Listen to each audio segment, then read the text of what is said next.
We live. Thank you to everybody for all the super chats.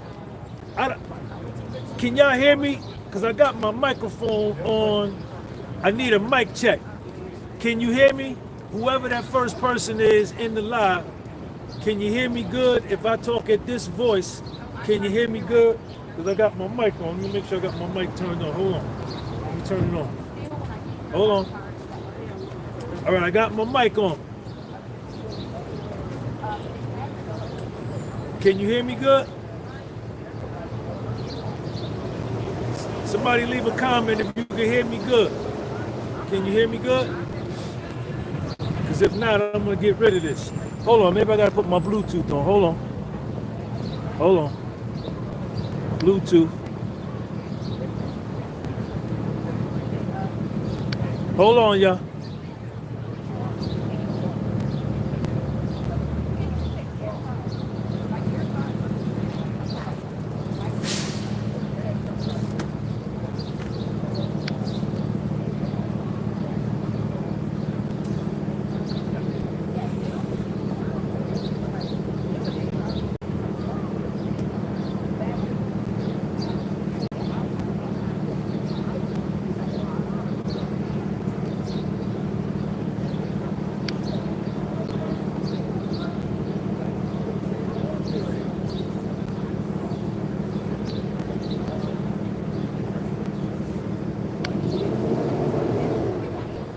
Can y'all hear me? Can y'all hear me good or no? Somebody famous? Did I miss out on something? Prince, we missed out on something. One Love, what's up? All right, so I don't know if you can hear me on this mic or not.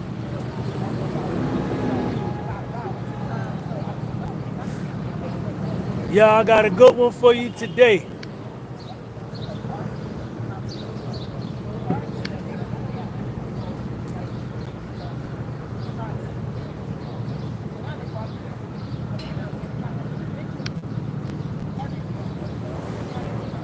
All right. I don't know if y'all can hear me or not.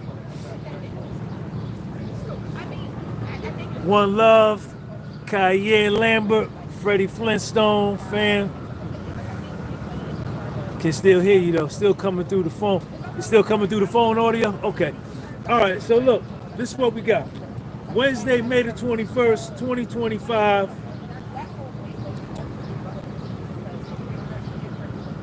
Puffy had on a white sweater today, head full of gray hair.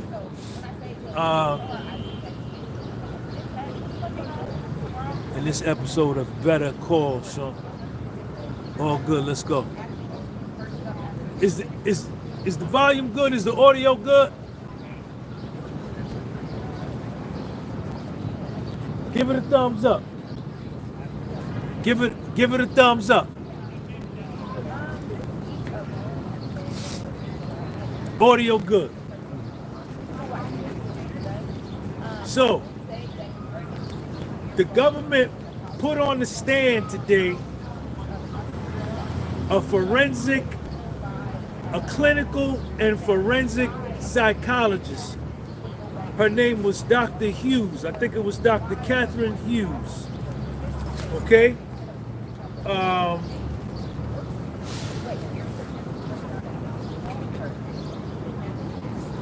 Before she took the stand,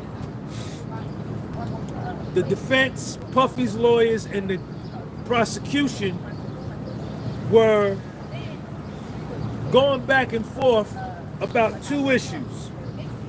One of the issues, Sean Smith, what up? Is that Cassie was in Boston, Massachusetts without Puffy, and she was looking to buy drugs. So this suggests that there was no force from Puffy for her to use drugs, that when she was alone in Boston by herself, she bought drugs on her own, or she looked to buy drugs on her own. and she sent a text message to somebody saying, I'm in Boston, it's just me. How was the sound? The sound is good? Cornell Ford, the sound is good? Into it, the sound is good? The government then came back. Hold on, let me blow my nose, yo. The government then came back. Very good. All right, Max P, what up?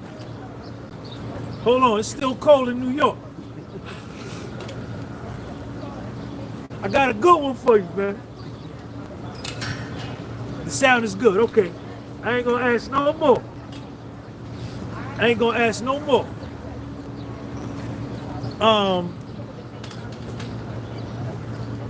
The government then brought up the issue that they did not want a picture of Kim Porter with condolences from Cassie to be entered into the record as an exhibit, because the government didn't want the defense to plant a seed and pull at the heartstrings of the jury, and they shouldn't be allowed to make the jury think that Puffy is the only parent left and would make them less likely to convict him. Okay? Let's keep going. Now, this was the government's witness, Dr. Hughes. She's a clinical and forensic psychologist. She has a bachelor's of science degree in psychology from Hampton College in New York. She's got a master of science and a PhD from Nova Southeastern in Florida. She has a postdoctoral degree from Cornell Medical College, and she even studied at the Yale School of Medicine. She has training in domestic violence for women, training in male abusers for men, training in treating children from abusive homes. She studied at Yale University, substance abuse training in childhood and adulthood. She's also trained at Cornell for taking kitty cat from a woman and sexual assault. Is that your man? Okay, now this is real important. Okay, she has an independent practice. She has a clinical practice where she has personal patients. She deals with forensic psychology and criminal and civil matters. She's also a volunteer faculty at Cornell here in New York. In her clinical practice, and I want to do this to my ladies. I need y'all to share this video. I need y'all to give this video a thumbs up. It's 200 of y'all in here. I only got 44 thumbs up. Put the thumbs up on 200. And I want to give a shout out to my ladies. I want to say to my lady followers, I empathize with those of you that have been in domestic violence situations. I can relate to domestic violence situations. I watched my mother get beat up in the 70s when domestic violence was really domestic violence, and the police would come and all the cops would do is tell the man to leave. There would be no arrests, you know. And I watched this domestic violence. It traumatized me. You understand? And I know the impact it had on me. So I want to put that out front for my ladies to let y'all know I empathize with you. Sean G understands. I seen it with my own eyes in my own life. You understand?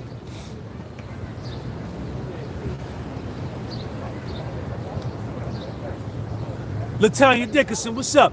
Y'all gotta hit that like button. And everything I'm going to read about this domestic violence that I heard today in the court is from the court. None of it is going to be my opinion, my personal feeling. I'm reporting to you what I'm listening to in courtroom 24B on the 24th floor of the United States of America versus Sean Combs. This is for the ladies, because what you're gonna hear here is very sensitive, and I don't want to come off to my lady followers as I'm insensitive to what some of y'all have gone through, currently going through, or will go through. In her clinical practice, she deals with assault, trauma. In her forensic practice, she has a comprehensive psychological assessment phase of her practice where she testifies in civil court and criminal court. Aura Glow, I see you. She is a member of the American Psychological Association. She was the past president of the APA, the American Psychological Association. She specializes in anxiety disorders, PTSD, post-traumatic stress disorders. She specializes in interpersonal violence and traumatic stress. She has over 30 years experience in traumatic stress and has seen thousands of victims. Can y'all hear me good? Is the audio good? Hit the like button. Share this video. Let's get 1,000 people in here. She is licensed in New York, New Jersey, North Carolina, Connecticut, and Virginia. She regularly appears in the Southern District of New York, in Manhattan, and she also appears in the federal court in Brooklyn, the Eastern District of New York. And she's appeared over 60 times in court. She's an expert in criminal and forensic psychology, domestic violence, when a man takes it. Y'all know the word, but I'm not going to say the word because I don't want YouTube to strike my channel.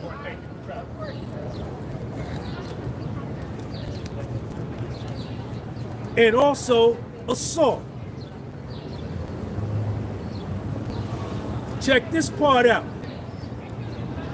She has been retained in the past by the U.S. government.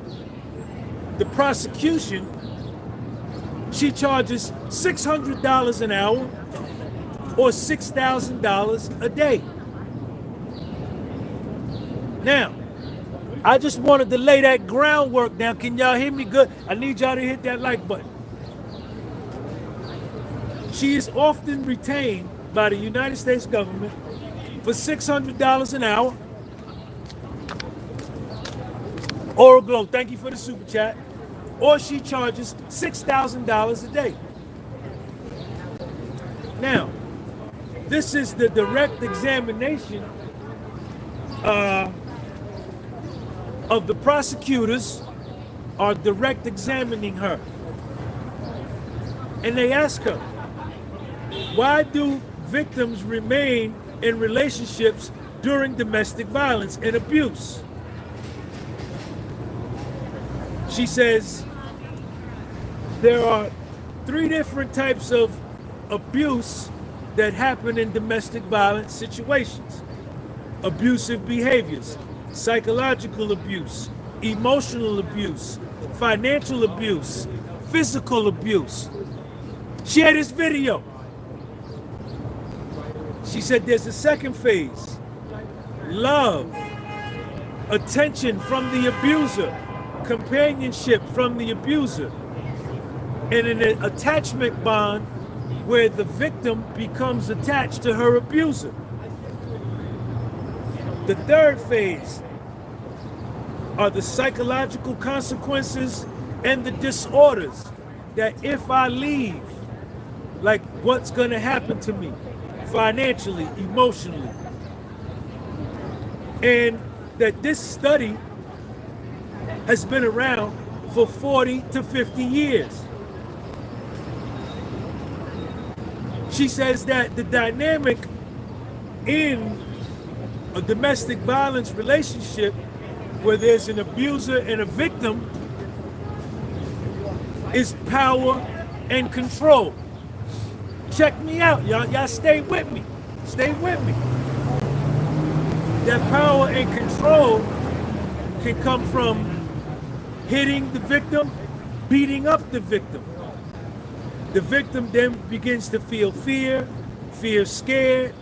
She's walking on eggshells, and the victim just gets to the point of, how do I stay safe? Now, I want y'all to stay with me now. I want y'all to stay with me.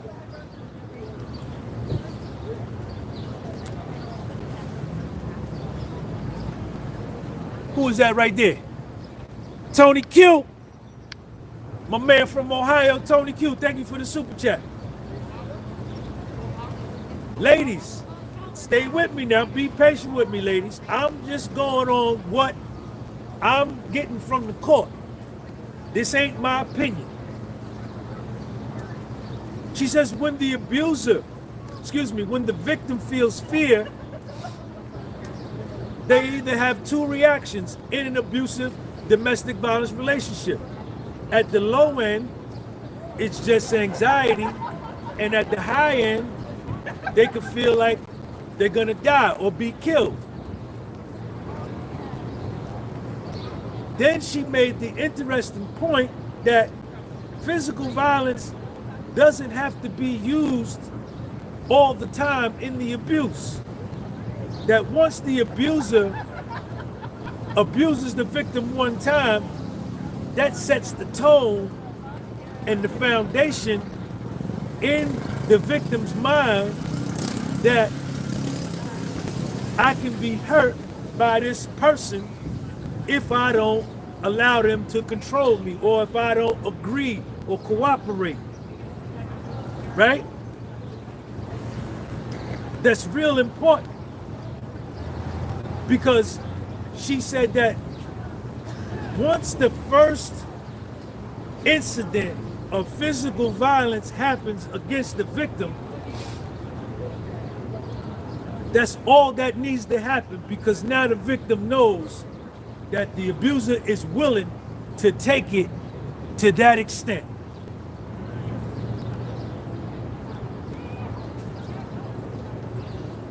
She then went on and talked about the psychological abuse,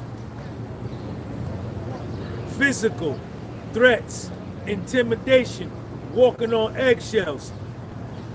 Puffy's team objected. The judge said, strike that from the record. Told the jury, disregard what you just heard. She kept going under direct examination from the prosecution. Y'all got to stay with me. Y'all got to stay with me. This is so deep. This is so deep.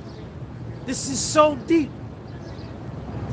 She said that the victim goes through feelings of depression, post-traumatic stress disorder, PTSD, anxiety, and fear. When there is sexual abuse, it's damaging. It's the highest types of psychological distress. There's shame, there's humiliation, there's degradation.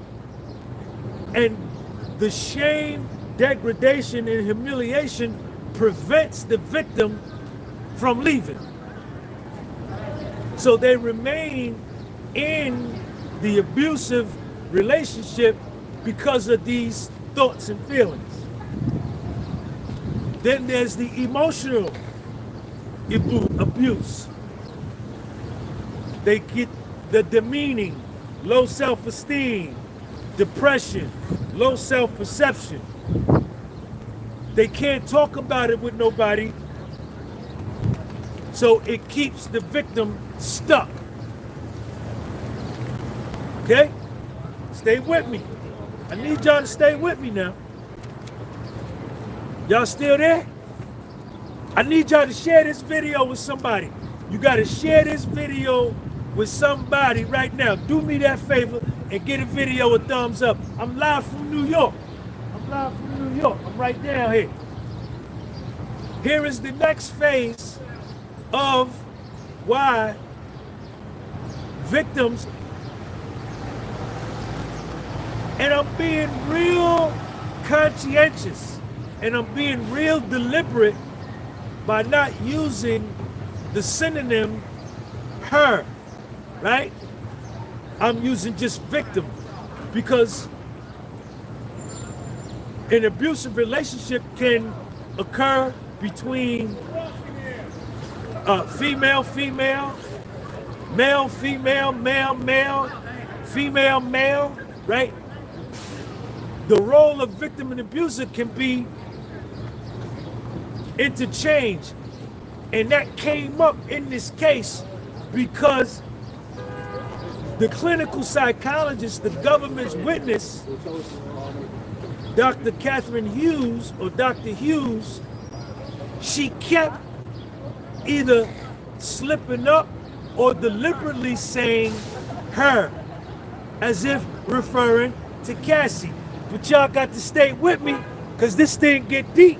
It get deep. Financial, the next phase of control of the victim is financial dependence. A lot of times the victim is afraid to leave because they need resources to leave. The abuser controls the housing, mortgage or rent, travel, money, food, clothing, and the victim feels trapped. So they can't leave, they don't leave. Now, at this point, the clinical psychologist was saying, when she was answering this question, she needs resources to leave. She felt trapped. Puffy's lawyers objected. They said objection. The judge said sustained and strike that from the record. Told the jury, you must disregard the government witness using the words her. Y'all got to check me out. Y'all got to check me out. Y'all got to check me out. It get deep. The clinical psychologist, the forensic psychologist, Queen for Life, what up? Said that out of all of the different types of abuses that I've just highlighted for y'all, you don't need all of the abusers to be present to keep a victim there. Maybe it's just financial abuse. Maybe it's just physical abuse. Maybe it's just psychological abuse. You don't need all 4 or 5 of them to keep the person there, the victim there. Maybe one of them is good enough to keep them there. Check this part out. I need y'all to check me out. AC Boxing, what up? Addis. Prosecution is doing a direct examination. The witness is on the stand. The clinical psychologist, Dr. Hughes, Yale, Nova Southeast down in Florida, Hamilton College in New York, teaches at Cornell, all these big places, all these, you know what I'm saying, got our own practice. The prosecution asked her, says, what about when love is shown to the victim in conjunction with the abuse? The abuser is abusing the victim, but showing love at the same time. The clinical psychologist, the forensic psychologist, Dr. Hughes said, you call this the honeymoon stage. The abuser shows the victim love to confuse psychologically confuse the victim and to create a psychological attachment, a desire to be wanted. And she called that a trauma bond. You call that a trauma bond. And that the victim, when the abuser does that, turns to her abuser for support. Then another term came up.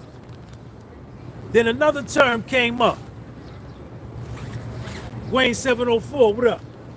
Called love bombing. L-O-V-E, bombing, like a bomb, boom, love bombing.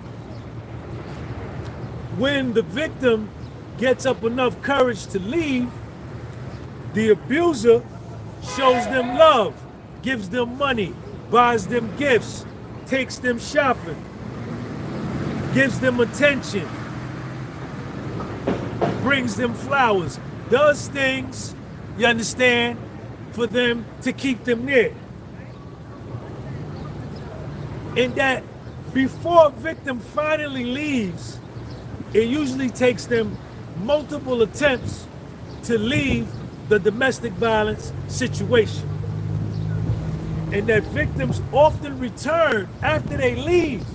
They often return for love, companionship, or the abuser starts to stalk them or harass them.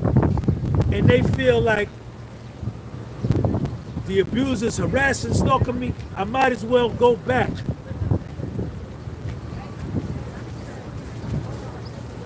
They went to the next phase. How do victims cope in an abusive relationship?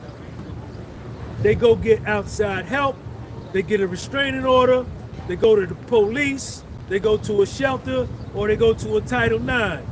Number two, they talk to family, friends, someone at church, the pastor, or they go to counseling. The most common, which is number three, they talk to the abuser and they try to negotiate or comply, or they begin to fight back. The victim also has another strategy that they call, that they either placate or appease the abuser. They apologize unnecessarily, doing things they don't want to do, and they say yes when they want to say no. There's two types of self-defense. Passive self-defense, where the victim blocks punches, curls up on the floor, or does nothing that threatens the abuser so that the abuser can stop abusing them. And then there's active self-defense. They punch back, they yell back, they push back, they talk back. Another coping strategy is avoidance. Not dealing with it, not talking about it, not thinking about it, just trying to forget it. Another coping strategy, minimization. They make excuses for the abuser. They didn't really mean it. They had a bad day at work. They was drunk. They got into it, making excuses for them. Another coping strategy is disassociation. They zone out, they space out. And this has the ability to impair the memory in the brain. Another coping strategy is getting involved with drugs and alcohol. Victims can still be positive and love the abuser while coping even years after the relationship is over. So the clinical psychologist, the forensic psychologist, the government witness said that even after the victim leaves, she could still love her abuser while coping with the relationship even after years after the relationship is over. I need y'all to check me out. I need y'all to check me out.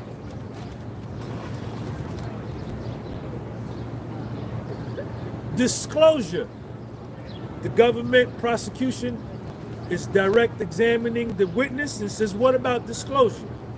She says sometimes victims wait months or even years for fear of being judged, shame, economic and finance, or if they disclose it, friends that her and the abuser, that the victim and the abuser had, may not be friends with them anymore, and that's called delayed disclosure. The ability of the victim to disclose what that person is going through, the clinical psychologist, the forensic psychologist with all these big degrees, getting paid $600 an hour, $6,000 a day, said that the victim is more likely to disclose their problems to a stranger than they would to family or a friend, especially if the abuse is being perpetrated by a family member. And that disclosure, the victim only speaks up when they're in a safe environment or they have left the relationship. Here go another part where the clinical psychologist, the forensic psychologist, is implying that the victim is a woman. The judge had already told her and had struck it from the record that she can't use the word her in her testimony. It has to be non-biased. She said that usually victims turn to a trusted friend, a mother, a sister, or a best friend, right? That right there implies that the victim is a female. And that it unfolds over time, that the victim never just comes right out and tells the whole story. They give it out piecemeal, a little piece there, a little piece there, you understand? And they never want to talk about major details because of shame, guilt, and they try to minimize what they're disclosing, and they won't say the name of the abuser.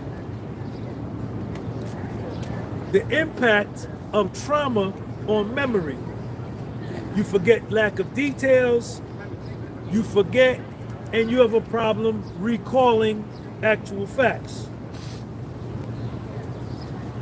The frequency of the abuse, the repeated abuse, definitely affects memory and recall. Victims have better memory and better recall when the abuse is done around a marker, M-A-R-K-E-R, a marker.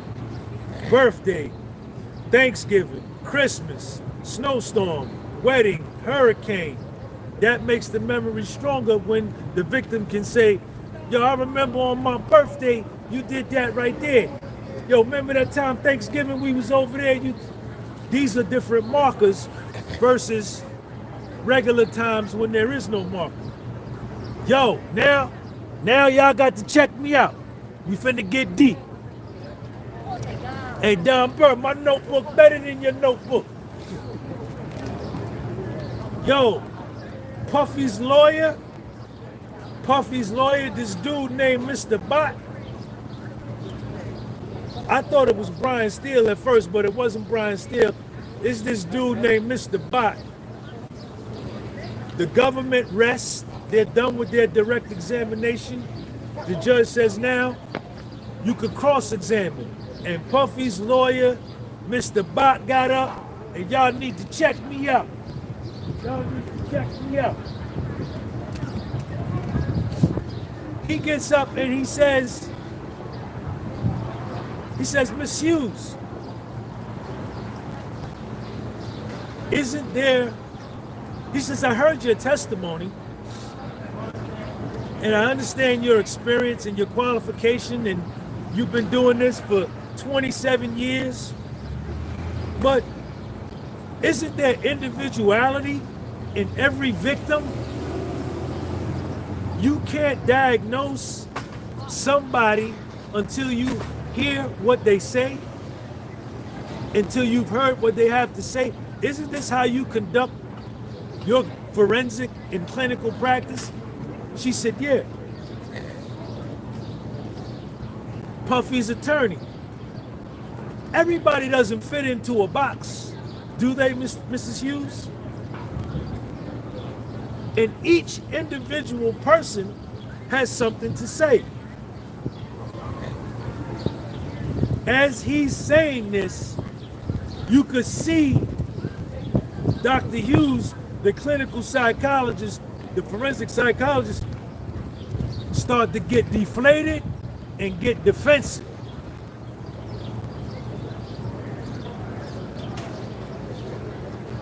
He says, when you see patients in your practice, he says, you listen carefully to the patient, right? She says, correct. Everything he asks her, always at the end, he says, correct, or do you agree? To get her to agree and say, yes, correct. He says, you pay attention to every detail, right? She says, yes. You listen carefully, right? She says, yes. Every patient is different, right? Yes. Every domestic violence situation is unique, right? Yes.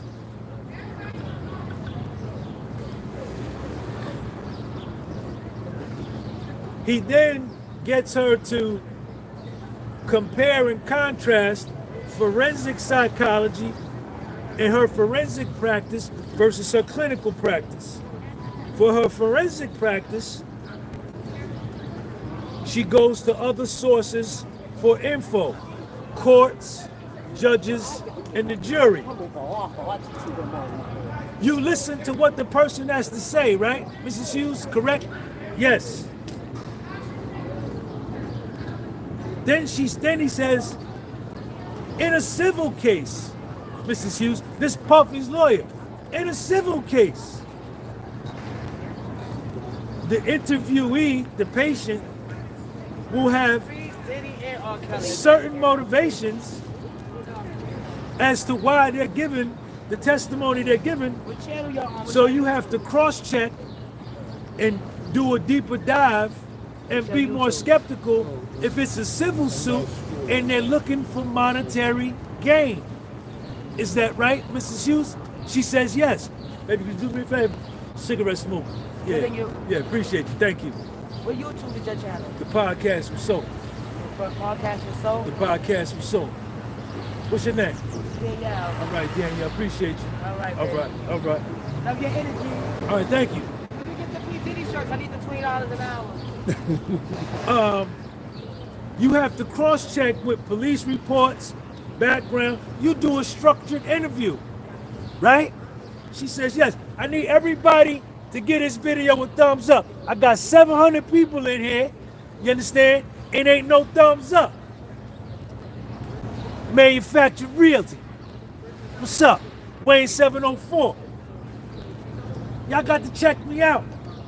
This dude, Mr. Bot, this attorney, Puffy got the mean lawyer team. Mean.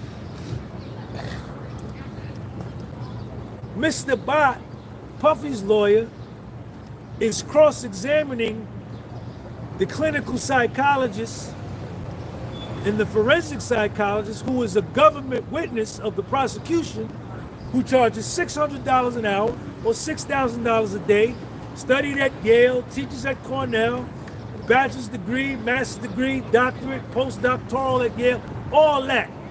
But she on the stand against this dude named Mr. Bot, Puffy's lawyer. I don't even know, that's his name, I don't even know if I spelled it right.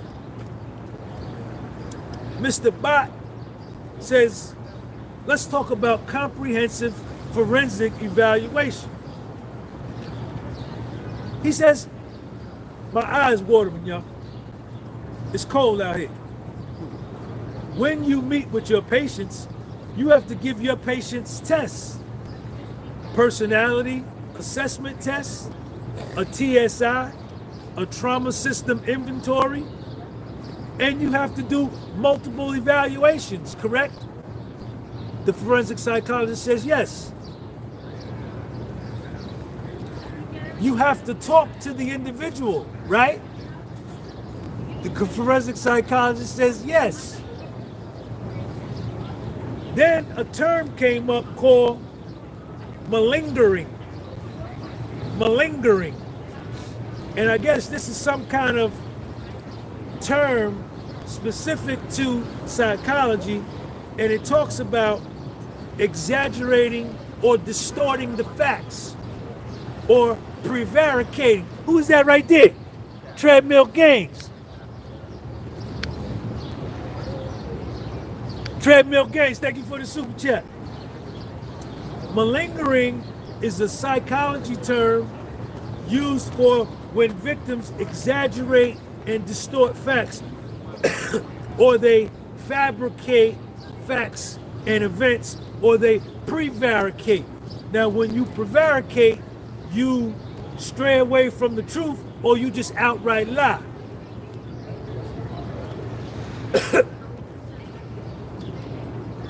Mr. Bott, Puffy's lawyer, brings up this other term called validity scale. And he says, Miss Hughes, don't some people try to fool the personality assessment test, their response style? They minimize certain things, they exaggerate, or they practice avoidance. The clinical psychologist said yes. Now, here we go, y'all. Put your seatbelt on. Put your seatbelt on. Put your seatbelt on. What's up, man? Mr. Bott says to the clinical psychologist on the stand, Miss Hughes, isn't it true that you've given the same testimony today that you have always given in court matters, criminal or civil? She said, yes. Mrs. Hughes, haven't you been hired by this court, the Southern District of New York, by the Department of Justice in the past? She said, yes. Haven't you been hired for $600 an hour, $6,000 a day by the federal court in Brooklyn, the Eastern District of New York, Department of Justice? She says, yes. Mr. Bott, you have given the same exact testimony that you've given today before in other courtrooms that you gave today.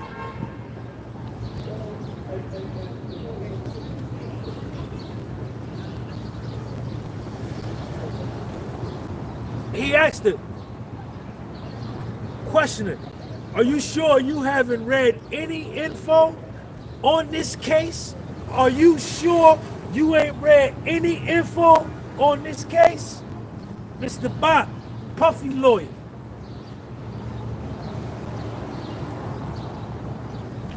She denies it. She denies it. She denies it. She says there is no fact I can give you.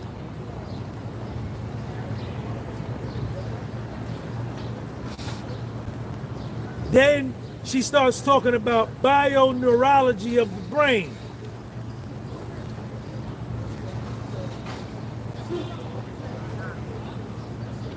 Mr. Bott tells the clinical psychologist, I can tell you about Cassie because I've been here in the court listening to her testimony, but all you can tell me about is your experience, your 27 years in psychology, your degrees, your master's degree, your doctoral. You're president of the American Psychology Association.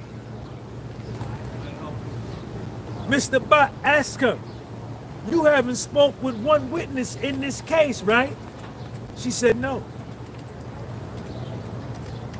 Mr. Bott, people go to civil lawyers for different reasons, right? Miss Hughes? She said yes. He says, Miss Hughes, all of your forensic work is dealing with victims that have civil suits that want money, right? She kind of goes around that. By now, Mrs. Hughes, Dr. Hughes, she's deflated. Poof! All the air come out of her. Now, she is pissed off, and her tone, her body language, everything is changing toward this lawyer. But the more Mr. Bott see that, the more this lawyer see that, the more aggressive he get. The more aggressive he get. Mr. Bott asked Miss Hughes on the stand, people can have new memories when money is involved, correct? People's memory can be related to prevarication. People's memory can be related to lying, right? Or prevarication. He says that's not bioneurology of the brain, right? So check me out. Now this is where I'm going. And this is for my ladies. This is why I love y'all. And this is my ladies. I don't want to offend y'all. You understand? I want y'all to keep coming to my channel. I need y'all to go follow me on my Instagram. The podcast was sold. Who is that right there? John Ball. John Ball. Who do you predict wins based on what you've seen? So give a shout out. Man, shout out to McAllen, Texas, John Ball. Ladies, go follow me on Spotify. The podcast was sold. My Instagram, the podcast was sold. And definitely subscribe to this channel. I don't want to, what's the word I'm looking for, y'all? Minimize or not let you know. Oral Glow, I see you. Thank you for the super chat. I want you to know that I love y'all too, ladies. I'm not dissing the women. But we finna take off. Mr. Bott finna destroy her. If you listened to everything that the clinical psychologist and the forensic psychologist testified to on the stand when she was under direct examination from the assistant U.S. attorneys, everything she said described Cassie. Yes, she did. Yes, she did. Yes, she did. Yes, it did. 100%. If you have been in this courtroom, if you were there all last week, Wednesday, Thursday, Friday, which I was live in the courtroom, I saw Cassie on the stand, I heard her testimony. Everything the prosecution questioned her about and everything she spoke of described Cassie's testimony to a T in order to build and lock in the charge number 2 in the indictment of the trafficking joint, right? And the force and coercion. But check Sean G out, and check Mr. Bott out, and check out the clinical psychologist too. Mr. Bott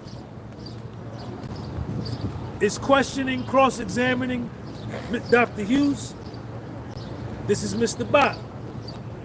Dr. Hughes, you've been retained many times as an expert witness.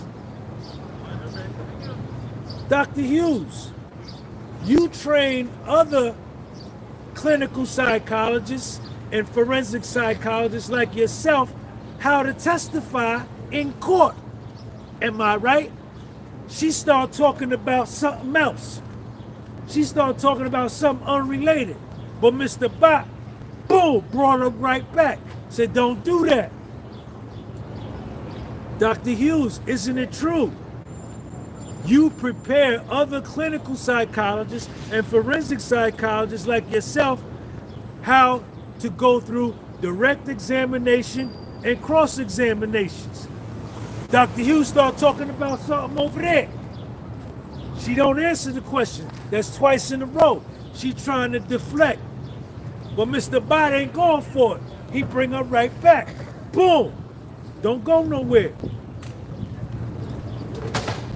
He says, Dr. Hughes, there was a webinar done in May of 2015, and the title of that webinar was Expert Witness Testimony. Dr. Hughes said, who did that? Asking Mr. Bot. He said, you. He said, you did it. She said, oh, well, I don't remember. Can you refresh my memory? Can you? And Dr. Bot said, sure. And when Dr. Bot was getting ready to show her the webinar that she did, that she stated who did it, and he said, the government prosecution jumped up and said, can we have a sidebar? Can we have a sidebar? A sidebar, either side can ask for a sidebar, the prosecution or the defense. And what that means is the courtroom stops and the prosecution and the defense attorney go up to the judge's bench and they talk in secret so nobody else can hear. So when Dr. Bot busted her and said there was a webinar done in May 2015 called Expert Witness Testimony, she said, he said, are you familiar with that? She said, who did that? He said, you. The government, the prosecution jumped up and said, sidebar, sidebar, sidebar. Everybody sitting in the courtroom I was in was like, oh, or started laughing. So they go through the sidebar,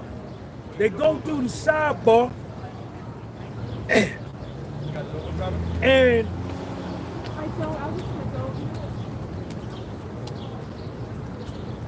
did they send the jury out? Hold on a second. I think they send the jury out the courtroom.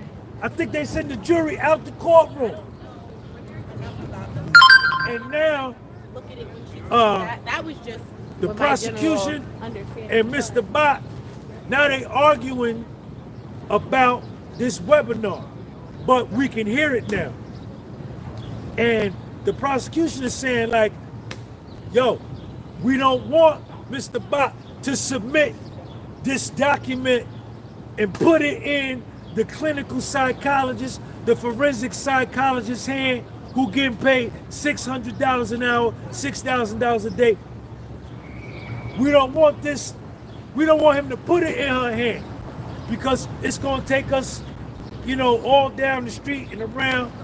And Mr. Biden is like, but she wrote it. She gave this webinar.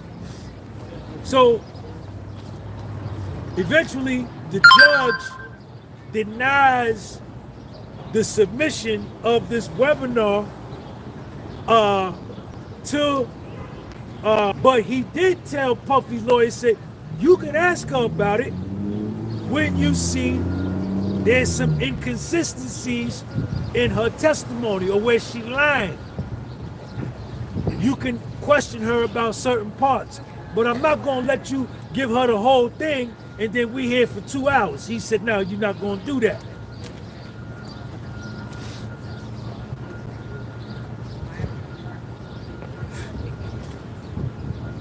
The webinar, how many likes I got? I need 100 more likes. I need 1,000 people in here. Share this video, please, and thank you. The webinar, check me out. Check me out. The webinar that Dr. Hughes gave, the clinical psychologist, the forensic psychologist that taught at Yale, master's degree, bachelor's degree, all of this and that, president of the American Psychology Association, faculty at Cornell. The webinar she gave was funded by the DOJ, by the Department of Justice, the very people that are prosecuting Puffy. And the title of the webinar was Expert Witness Testimony when Dealing with Domestic Violence in Court.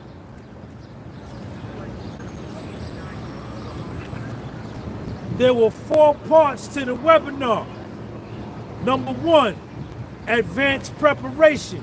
Number 2, preparation for court. Number 3, conduct on the stand, how to conduct yourself on the stand. Number 4, navigating through direct examination, navigating through cross-examination. Remember, I shared with you earlier, Mr. Bot already questioned her about training other clinical psychologists like herself how to act in court, how to give testimony. There was another part to this webinar she gave. Helping expert witnesses handle stress in court, coping mechanisms, how to deal with objections, how to deal with questions from defense attorneys, how to deal with objections. Conduct on the stand was another part. Know your audience. 2 sections under know your audience was know your jury, know your judge, in case it was a bench trial and there is no jury. Yo, check this part out. Check this part out. Check this part out right here. Yo, check this part out. This is so crazy. Check this part out right here. Puffy's lawyer, Dr. Bot, asked Dr. Hughes on the stand. He said, Dr. Hughes, isn't it true that most of your income that you make today is from court-related work? Isn't it true that the majority of your income comes from you coming into court giving expert witness testimony? She said, no, that's not true. I need 1,000 people in here. I need 49 more people. She said, no, that's not true. He said, really? He said, Dr. Hughes, are you sure that most of your income that you make today is not from your clinical practice or your private forensic practice or your private clinical practice? It's from you being a witness in court. She said, that's not true. He said, 60% of your income comes from court-related work where you are a witness, an expert witness, and only 40% of your income comes from your private practice. She said, well, that's not most. He said, it's more than 50%. He said, it's 60%, 60-40. That's most. Yo, she was deflated. Poof.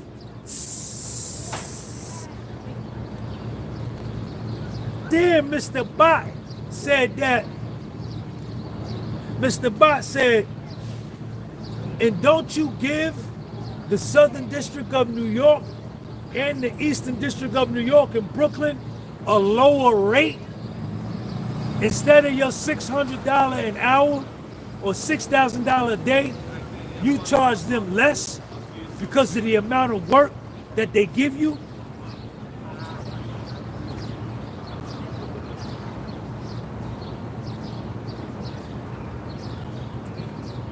He said, in the last 25 years,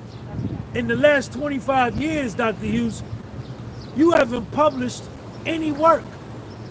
In the 1990s, you wrote articles, but lately, you ain't published no work.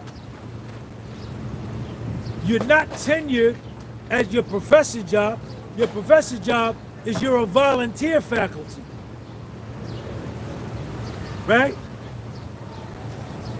And since 1998, most of your work has been being a witness for the government, doing this type of witness testimony, and you keep saying, you get on the stand and say the same thing every time you come to court.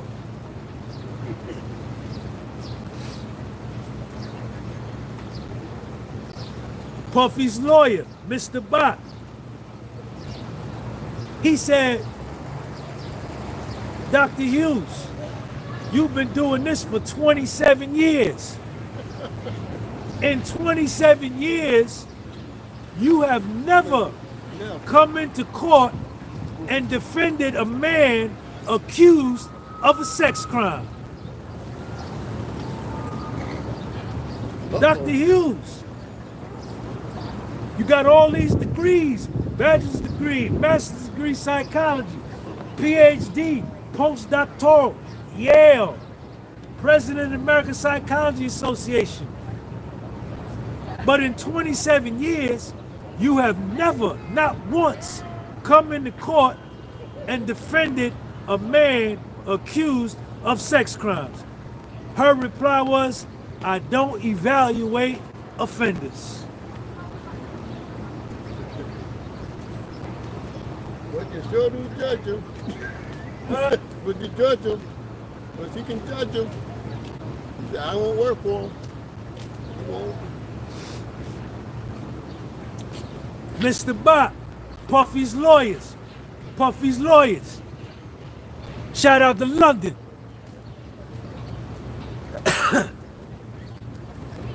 Mr. Bott, check me out, y'all. Mr. Bott said this. Put your seatbelt on, y'all.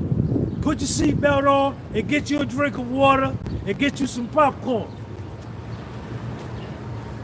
Mr. Bott is questioning Dr. Hughes on the stand. He says, Dr. Hughes, you've had a number of meetings with federal prosecutors before today. Yo, Eddie, what up? Dr. Hughes, you've had a number of meetings with federal prosecutors before this court case. She said, yeah. He said, you've met with federal prosecutors 6 times before this case.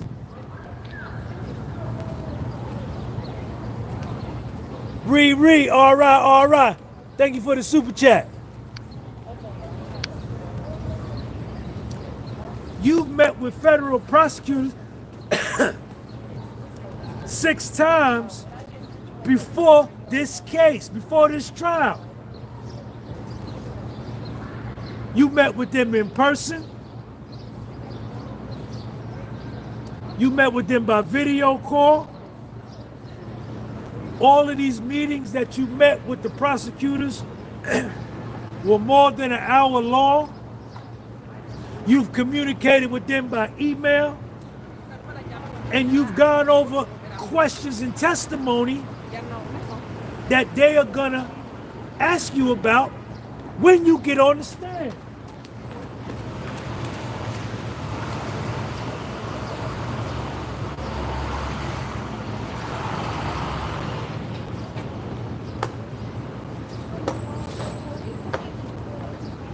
Puffy's lawyer, Mr. Bott, to Dr. Hughes, cross-examination. Dr. Hughes, you don't know the facts of this case. Dr. Hughes, what facts did the prosecutors tell you in these meetings that you met with them 6 times in person? Dr. Hughes, last week, after Puffy's team, after Puffy's defense lawyers gave their opening statement, you met with prosecutors after that. After Puffy's defense laid out their game plan, Dr. Hughes, you met with the government again. After that, after the trial started,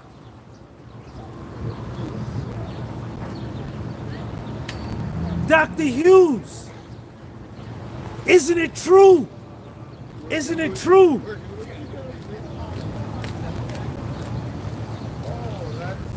that you are here as an expert witness?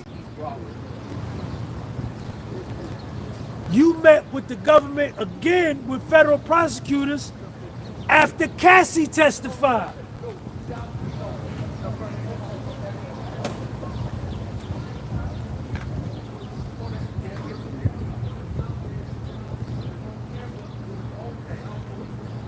When he said that, the prosecution jumped up and said, sidebar, sidebar, need another sidebar. They stopped the court again. Everybody in the courtroom, we was, Brian, you was in there? No. It was Brian or Robert? Green, Anthony. Anthony. Yeah. Everybody in the courtroom, all the press was like, oh, ah. The expert witness getting paid $600 an hour, $6,000 a day, met with federal prosecutors after Mark Agnifilo, Tenny Garagos, Nicole Westmoreland, Brian Steele, Mr. Bott, after they gave their opening remarks of how they're going to attack the case, she met with prosecutors after that. After Friday, Cassie testified. Wednesday, Thursday, and Friday, after Cassie's testimony, she met with prosecutors again as to what she was going to say on the stand. The government called the sidebar. They said, sidebar, time out, sidebar. They stopped the court. They came back. Mr. Bott was a no let up on his setup. He showed no mercy. He smelt blood. He went for her jugular vein. He asked her, Dr. Hughes, what topics were discussed with the government?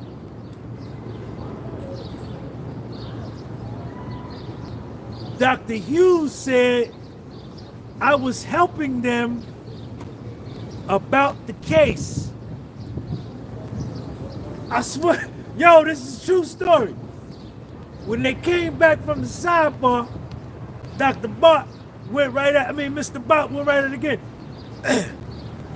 What topics did you discuss with the government after we gave our opening statement and after Cassie testified? She said, I was helping them with their case. He said, you, as a clinical psychologist, forensic psychologist, were helping these lawyers with a legal case? Like saying, like, how could you help them? And these are lawyers, right? She said, Dr. Bott said, How could you be helping them and you know nothing about the facts and you needed 6 to 8 meetings to educate these lawyers about the case?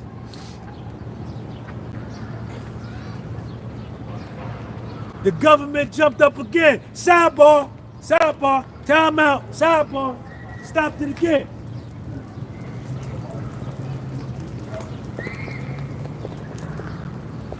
They came back from the sidebar. Dr. Bott questions, excuse me, not Dr. Bott, Mr. Bott, Puffy's lawyer, questioning Dr. Hughes. He said, Dr. Hughes, didn't the government and the prosecution share drafts of your testimony with you before the trial? Dr. Hughes, the help you were given, you were emailing prosecutors for briefs with language. You were telling them what language to put in their briefs.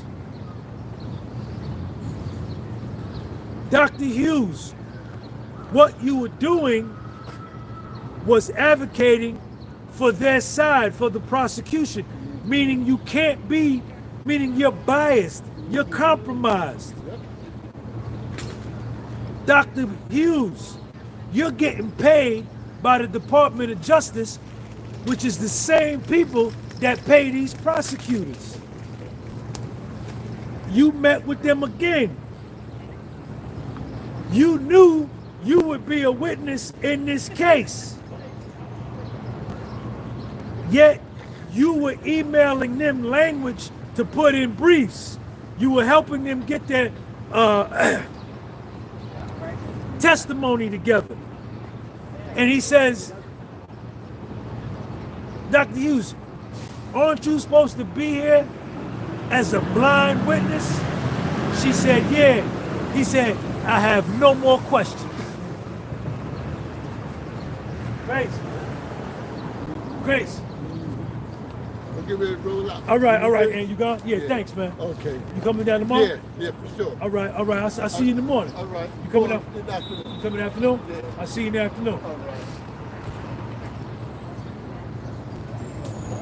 Mr. Bott, shut that down.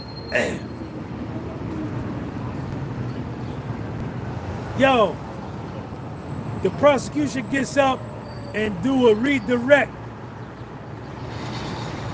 I don't even write nothing down from the redirect because, yes I do, check this part out. So, Mr. Bott is done with his cross-examination. He says, I have no more questions. The prosecution jumps up and tries to redirect. And basically, all they were trying to do was undo the mistakes and the lies that was told by the clinical psychologist and the forensic psychologist with all these big degrees, getting $600 an hour, $6,000 a day. But the prosecution jumps up and does this. Check this out. The U.S. attorney asked Dr. Hughes, she says, haven't you been retained by one of the defense attorneys that is in the courtroom today? And Dr. Hughes says, yes, I have. So this is the prosecution trying to even the playing field that they've been busted and outed and exposed that their witness is helping them with what to say and that they're giving their witness transcripts and testimony of Cassie and met with them 6-7 times. The prosecution says, ain't one of Puffy's lawyers, hadn't one of Puffy's lawyers retained you before? She said, yeah. The prosecution said, I have no more questions. Everybody was like, oh, oh. But listen, Mr. Bot don't care though. Mr. Bot get back up and he say, he get right to the point. He don't run from it.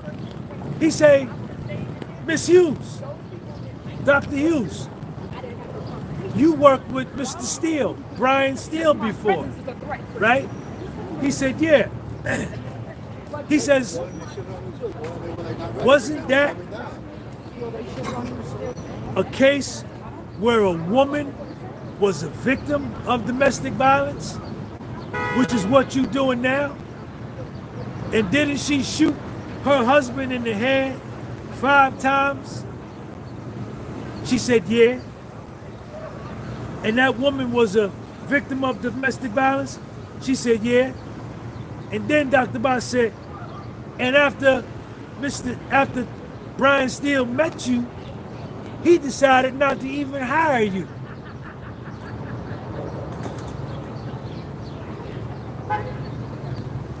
That's busting the government in another lie, because the prosecution got up and said that she was retained by Brian Steele to do a case for him, but Brian Steele ended up not retaining her after he met her. And it was for a domestic violence victim, which is what she does, and the lady shot her husband in the head 5 times.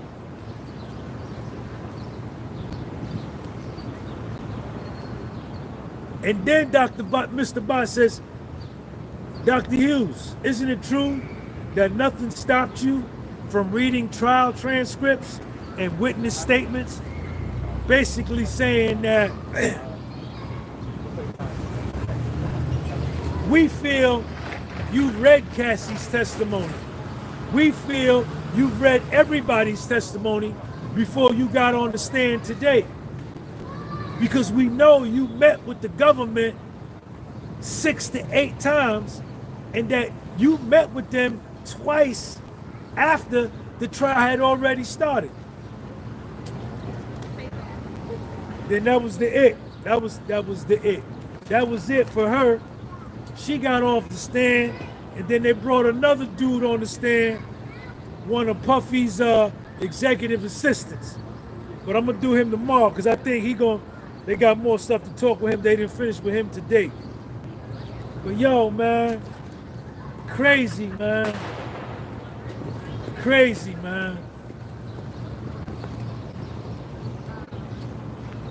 Crazy, man. She met with federal prosecutors that's prosecuting Puffy to give him 30 years to life sentence. And the prosecutors met with her after the start of the trial. Eric Nickerson, what's up, man? It's crazy, man. After Cassie testified, the prosecutors met with her again. And man, listen. When she was giving her initial testimony under direct examination, she was describing Cassie to a T, man. She was describing Cassie to a T. And I'm listening to her, and I'm like, yo, Puff got trouble, man. And he still got trouble. You know what I'm saying? But after Mr. Bot got to her, and the jury is right there. The jury is hearing all this. You know, like damn near every witness that the government puts on the stand to testify for them gets destroyed, man. Gets caught in lies, or they get caught in some type of malfeasance, misconduct. Shit is crazy, man. It's crazy, man. Playing with people's lives, man. But anyway, I hope y'all enjoyed that.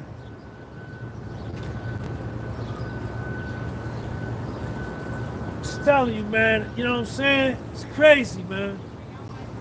I'm sitting there in court, and that's why I say to the ladies, man. You know what I'm saying? I don't mean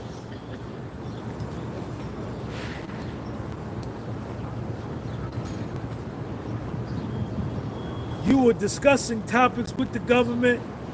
No, I was helping them with their case. You, as a psychology major, are helping seasoned expert lawyers, prosecutors for the federal government, how to put together a federal case. Yeah, okay. And you mean to tell me you know nothing about the facts, but you met with the government 6 times to educate these lawyers? The government shared drafts of your testimony with you. You were emailing prosecutors for briefs, telling them what to put in their briefs. You were getting paid by the DOJ. You're getting paid by the DOJ the same, getting paid by the prosecutors. You met with them again. You met with the prosecutors 6 times to go over questions and testimony, in person, video call, more than an hour long each time.